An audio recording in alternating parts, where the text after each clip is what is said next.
Duelist Nexus is right around the corner, and you've already seen a bunch of your favorite creators cracking open packs and showing off what's in store for the format to come. But today, not only are we going to talk about the new decks and meta trends to come with the new set, but we're also going to talk about some of the viable things to come from it and some of the more gimmicky things that, well, we'll see how well they play out in time. Because let's not forget, we're still in Kashtira format. But before all that, as always, if you haven't already, please go grab yourself a cup of coffee or something. That way you guys can sit down and tune in.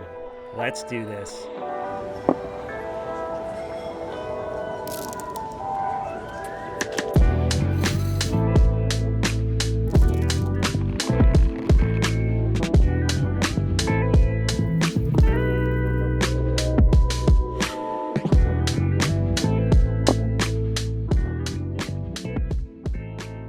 Alright, so I'm sure most of you are like me. There are so many cards that I'm just itching to get my hands on from Duelist Nexus. Not only are we going to be getting some amazing support cards for a multitude of archetypes, but there's some new generic cards along the way as well that could really get splashed into so many different strategies. But I really want to hit the ground running, so let's talk about our first deck to get some really amazing support, and that's going to be the Monadium archetype. This deck looks really promising. It's already had some success in this last format, even without the new support that's coming into the game. This deck really reminds me so much of a super heavy samurai-esque kind of combo deck. It puts up a bunch of interruptions, being able to synchro into Baron de Fleur or Despotter. Plus, this deck had the ability to link climb into Appaloosa, while also being able to fusion summon into its boss monsters to remove cards on the field. But now, with the new level 8 synchro Visas Amritari, you can search your spells and traps in the deck that much easier, getting access to extenders for your combos, or of course, searching your counter trap that much easier. That way you can play around cards like Dark Ruler No More that much easier. Not only that, we also get a new level 2 tuner, the Monadium Torrid,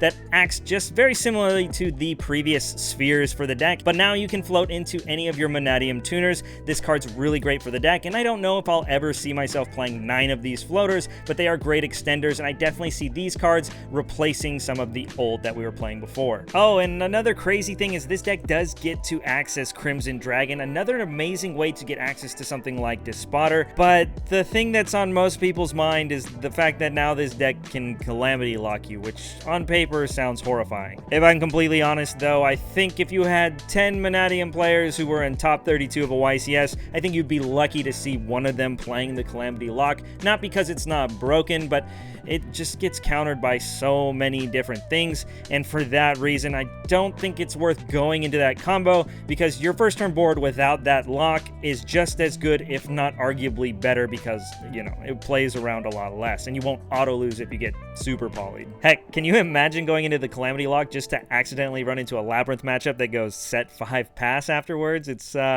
gonna be pretty depressing. Now, really quickly, while we're on the topic of Labyrinth, this deck technically gets some support in the form of the Unchained cards. Personally, I haven't decided whether or not I would be playing the engine, but it's very small and takes up very little space, and I definitely think whether you play it or not, this deck is still gonna be an amazing option going into this format. But that being said, the Unchained cards are just another thing that this deck can do, adding another layer to its versatility, really making it to, once again, be one of my favorite decks coming into this format. But that deck's gonna get more support in the future anyway, so we'll talk about that later. But one of the more popular decks that I see getting a lot of representation with future support, of course, is going to be the Pearly deck with the new Pearly Noir. Now, just like the Monadium archetype, this deck has already seen a lot of success in this previous format, so I don't see a reason why, with the introduction of this amazing support, why this deck wouldn't be just as good, if not better, going into this format. The fact that now the deck has a way to search the trap a lot more consistently, while also having synergy with the Sleepy Memory as well, not only gives your deck another first turn play, but also adds to the layer of going second, because it can discard cards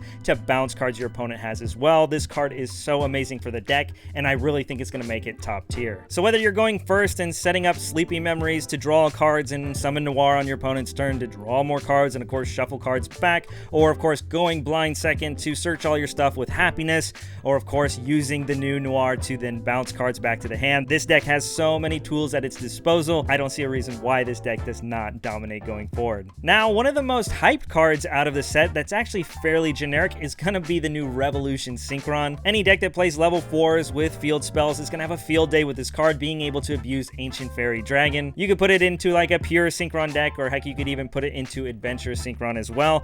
But really, the deck in my eye that really stands out to abuse this, of course, one of my favorites is gonna be Tearlament. Being able to use Ancient Fairy Dragon to go between either of the 2 planet field spells to get your deck going is really amazing for the deck. You could set up Crystal Wing, but if you're playing a bigger Synchron package, you could be playing Tunings alongside the Assault Synchron as well, making it to where now you can go into Blackfeather Dark Rage Dragon, and then using the Assault Synchron to summon itself, you'll get to mill 5 more cards, kind of like a Chaos Ruler, and then now you have an instant level 10 Synchro set up. Plus, you know, whatever graveyard triggers you might have in a new chain. Another notable thing is it's a machine, so basically any deck that plays a field spell can now go into Ancient Fairy Dragon and then get yourself a Colosseum for your Therion package. You can search Regulus, get yourself another Negate. There are so many different things that this card can do, and for that reason, while I don't know how big of a splash it's going to make, I definitely think you're going to see it end up somewhere in the top tables. But now, moving on to the next deck that gets support in this set that also technically can abuse the Revolution Synchron as well,